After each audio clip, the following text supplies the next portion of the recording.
Hi students, welcome back to the channel. तो आइए बेटा करते हैं एक्सरसाइज 5.3 का क्वेश्चन नंबर 11। तो इसकी स्टेटमेंट हमारे पास, if the sum of the first n terms of an AP is 4n minus n square, what is the first term, that is s1, what is the sum of the first two terms, what is the second term, similarly find the third, 10th and the nth term। तो बच्चों उसने हमें equation में दिया है कि किसी arithmetic progression की पहली n टर्म्स का जो सम है वो हमें दिया है बेटा, sum of first n terms is equal to 4n minus n square. तो बेटा अगर हमारे पास पहली n टर्म्स का हमें सम मालूम है तो हमने निकालना है सम ऑफ वन टर्म जो होती है फर्स्ट टर्म, हमने निकालना है sum of first two terms, second, third, tenth और nth टर्म। तो बेटा इन सभी को निकालने के लिए हम क्या यूज करेंगे, सम ऑफ फर्स्ट n टर्म्स। तो बेटा सबसे पहले मैं यहाँ पे इसका फॉर्मूला लिखूंगा जो हमें दिया है, sum of first n terms is equal to 4n minus n square.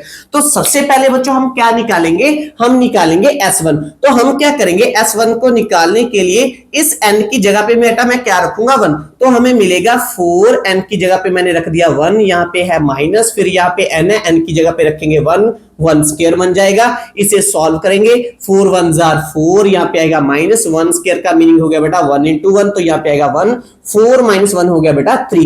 तो हमने ये निकाल लिया कि सम ऑफ फर्स्ट वन टर्म है हमारे पास 3।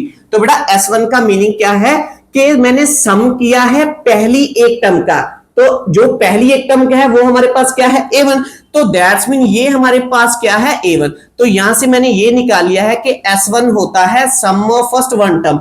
तो हमारे पास फर्स्ट टर्म आ गई है 3, तो हम इसे लेंगे इक्वेशन नंबर 1। अब बेटा हम निकालेंगे सम ऑफ फर्स्ट टू टर्म्स। तो बेटा इसके लिए हम फिर से क्या करेंगे, सम ऑफ टू टर्म्स को निकालने के लिए जो हमारे पास Sn है बेटा, n की जगह पे क्या रखेंगे, 2। तो यहाँ पे मैंने रख दिया 2, फिर आएगा इक्वल का साइन, यहाँ पे आएगा 4, इसके बाद इस n की जगह पे क्या आएगा बेटा 2, फिर आएगा माइनस, इस n की जगह पे फिर से आएगा 2। तो अब बेटा हम इसे सिंप्लीफाई करेंगे, तो 4 2 जार 8, यहाँ पे है माइनस 2 स्क्वायर का मीनिंग है बेटा 2 इंटू 2, 2 2 जार 4, तो 8 में से 4 माइनस करेंगे तो हमें क्या मिलेगा बेटा 4। तो हमने निकाल लिया है sum of first two terms is equal to 4। अब बेटा sum of first two term का मीनिंग हो गया पहली दो टर्म्स की एडिशन, पहली और दूसरी टर्म की एडिशन को हम क्या कहते हैं, सम ऑफ फर्स्ट टू टर्म्स। तो दैट्स मीन मैंने निकाला क्या है, मैंने निकाला है A1 plus A2 is equal to 4। तो ये हो गया बेटा मेरी इक्वेशन नंबर 2। क्लियर है। तो मैंने बेटा S2 भी निकाल लिया, एक मेरा आंसर आया है ये और एक आंसर हमारा आ गया है बच्चों ये। अब हमने निकालनी क्या है, सेकंड टर्म। तो बेटा सेकंड टर्म को निकालने के लिए मैं क्या करूंगा, फर्स्ट टर्म की वैल्यू 3 यहां पे पुट कर दूंगा इक्वेशन नंबर 2 में। तो हम लिखेंगे बेटा कि put A1 is equal to 3 in equation number 2। तो बेटा हमें मिलेगा A1 plus A2 is equal to है हमारे पास 4, A1 है 3 plus A2 is equal to 4। तो बेटा A2 हमारे पास आ गया, 3 को ट्रांसवर्स करेंगे 4 माइनस 3, तो सेकंड टर्म हमारे पास है ये बच्चों 1। तो सेकंड टर्म हमने एक निकाली थी, वो मैंने वो भी निकाल लिया, तो ये भी निकाल लिया बच्चों।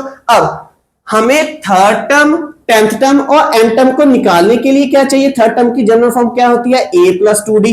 तो बेटा मुझे डिफरेंस चाहिए, तो मुझे डिफरेंस निकालने के लिए कोई भी दो कंसेक्यूटिव टर्म चाहिए। तो बेटा मेरे पास फर्स्ट टर्म भी है, फर्स्ट टर्म हमारे पास है 3 और सेकंड टर्म मेरे पास क्या है बेटा 1।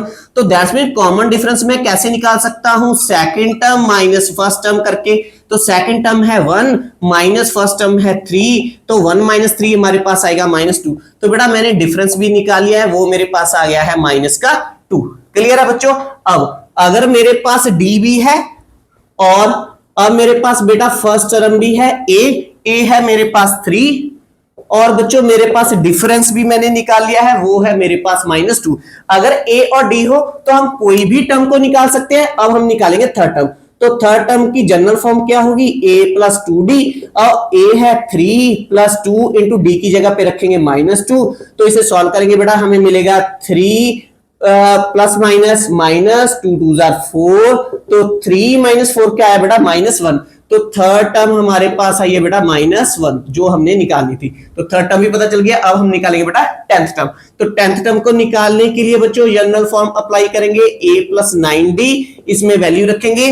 A हमारे पास क्या है बेटा 3 प्लस 9 इंटू D है हमारे पास -2, तो इसे सिंप्लीफाई करेंगे 3 प्लस माइनस माइनस, 9 2 18, तो प्लस माइनस क्या होगा बेटा माइनस, पर साइन किसका आएगा माइनस का, क्योंकि 18 बड़ा है, 18 में से 3 माइनस करेंगे हमें मिलेगा 15। तो बेटा हमने 10th टर्म भी निकाल लिया, वो मेरे पास आई है बच्चों माइनस 15। क्लियर है। अब हमने लास्ट पे निकाल लिया बेटा nth टर्म, तो nth टर्म की जनरल फॉर्म क्या होगी, nth टर्म की जनरल फॉर्म होगी a plus n minus 1 into D. अब बेटा यहाँ पे a की और d की वैल्यू रखेंगे, n की जगह पे n ही रहने देंगे, क्योंकि n हमने nth टर्म निकालनी है। तो a है हमारे पास बेटा 3 प्लस, और n है हमारे पास n माइनस 1, और d है हमारे पास बेटा माइनस 2। इसे सिंप्लीफाई करेंगे तो हमें मिलेगा बेटा 3 और प्लस माइनस क्या हो जाएगा बेटा, यहाँ पे माइनस 2 की n के साथ मल्टीप्लाई करेंगे तो बेटा ये क्या बन जाएगा 2n। उसके बाद ये बेटा माइनस माइनस क्या हो जाएगा प्लस, 2 की 1 से मल्टीप्लाई करेंगे 2 1 जा 2। क्लियर है बेटा। तो हमें फर्दर मिलेगा 3 प्लस 2 क्या आएगा बेटा 5, यहाँ पे आएगा माइनस 2n। तो हमने nth टर्म भी निकाली थी, n टर्म मेरे पास आई है बेटा 5 माइनस 2n। तो ये है हमारा फाइनल आंसर। तो आई हो आपको बेटा ये क्वेश्चन नंबर 11 है, बहुत ही अच्छे ढंग के साथ समझ में आया होगा। अगर आपको बेटा मेरे टीचिंग का मेथड अच्छा लगता है, प्लीज मेरी इस वीडियो को लाइक और शेयर कीजिए, मेरे इस चैनल को सब्सक्राइब कीजिए। तो बेटा अब आप इस वीडियो को पॉज कीजिए, इसे नोट डाउन कीजिए, फिर हम करेंगे इसका नेक्स्ट क्वेश्चन नंबर 12। तो आइए बेटा करते हैं क्वेश्चन नंबर 12। तो इसकी स्टेटमेंट है हमारे पास, find the sum of first 40 positive integers divisible by 6। तो बच्चों उसने इक्वेशन में कहा है कि आप सम निकालिए पहले 40 पॉजिटिव इंटीजर्स का जो डिविजिबल हो किसके साथ, 6 के साथ। तो बेटा सबसे पहले मुझे वो इंटीजर्स चाहिए जो पॉजिटिव है। अब नंबर लाइन के ऊपर हमारे क्या होते हैं इंटीजर्स। तो बच्चों ये तो है नेगेटिव इंटीजर्स, ये तो मुझे नहीं चाहिए। जो हमारी जीरो होती है बेटा it is neither positive non negative, ये भी हम नहीं लेंगे क्योंकि ये पॉजिटिव भी नहीं है ये नेगेटिव भी नहीं है। तो अब हमने बेटा इन इंटीजर्स में से वो इंटीजर्स लेने हैं जो प्रॉपर डिविजिबल है 6 के साथ। तो पहला इंटीजर जो हमें मिलेगा वो मिलेगा बेटा 6। इसके बाद जो नेक्स्ट इंटीजर है जो 6 से प्रॉपर डिविजिबल है वो है बेटा 12। ऐसे हमें मिलते जाएंगे। तो जो हमारी इन इंटीजर्स से लिस्ट बनेगी बेटा वो बनेगी कि लिस्ट ऑफ जो नंबर्स आएंगे बेटा वो हमारे पास आएगी, जिसमें पहला इंटीजर्स होगा 6, दूसरा होगा 12, तीसरा बच्चों कौन सा होगा 18। ऐसे हमारी जो लिस्ट बननी शुरू हो जाएगी। ठीक है, ये है हमारा फर्स्ट इंटीजर, ये है हमारा सेकंड इंटीजर, ये है हमारा थर्ड इंटीजर। तो हमने बेटा टोटल इंटीजर्स कितने लेने हैं। अब हमने 6 का टेबल कहां तक लिखना है, हमने लिखना है बेटा 40 तक, क्योंकि मुझे 40 पॉजिटिव इंटीजर्स चाहिए। तो 40 जो पॉजिटिव इंटीजर होगा बेटा वो कौन सा होगा, तो हम क्या करेंगे 40 को मल्टीप्लाई करेंगे 6 के साथ, तो हमें मिलेगा बेटा 240। तो दैट्स मीन जो सबसे लास्ट इंटीजर होगा 40th इंटीजर वो हमारे पास होगा बच्चों 240। क्लियर है। अब हमने करना क्या बेटा, अब हमने इस लिस्ट का हमने क्या करना है सब निकालना है। तो बच्चों जो है हमने अब इस एपी का हमने सम फाइंड आउट करना है। ठीक है, अब सम को निकालने के लिए हमारे पास दो फॉर्मूलाज हैं। अगर हमारे पास लास्ट टर्म है बच्चों तो हम कौन सा फॉर्मूला यूज करेंगे एसएन के लिए, हम यूज करेंगे एसएन निकालने के लिए कि n/2 इंटू ए प्लस लास्ट टर्म। इसमें वैल्यूज पुट करेंगे बेटा, हमें चाहिए n की वैल्यू, तो n हमारे पास है टोटल इंटीजर्स कितने हैं बेटा 40। एक हमें चाहिए a, तो फर्स्ट हमारे पास है टर्म बच्चों 6। एक हमें चाहिए बेटा l, और L हमारी क्या होती है nth टर्म, जो लास्ट टर्म होगी वो हमारे पास है बेटा 240। अब इसमें वैल्यू पुट करेंगे तो sum of first 40 integers is equal to 40/2 bracket start.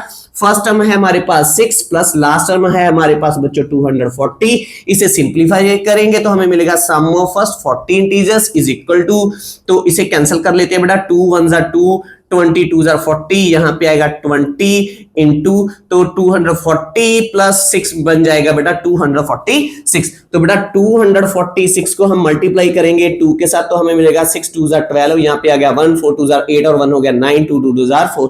तो बेटा इसका जो आंसर आया हमारे पास वो आया 4920। एक जीरो पीछे लगा देंगे। तो ये हो गया बच्चों हमारा फाइनल आंसर जो हमने निकालना था कि सम ऑफ फर्स्ट 40 इंटीजर। तो आई हो आपको बेटा ये क्वेश्चन बहुत आसान लगा होगा। अगर आपको मेरे टीचिंग का मेथड अच्छा लगता है प्लीज मेरी इस वीडियो को लाइक और शेयर कीजिए, मेरे इस चैनल को सब्सक्राइब कीजिए। मिलेंगे नेक्स्ट वीडियो में जिसमें हम करेंगे क्वेश्चन नंबर 13 और 14। तब तक के लिए thanks for watching, take care, bye bye dear students.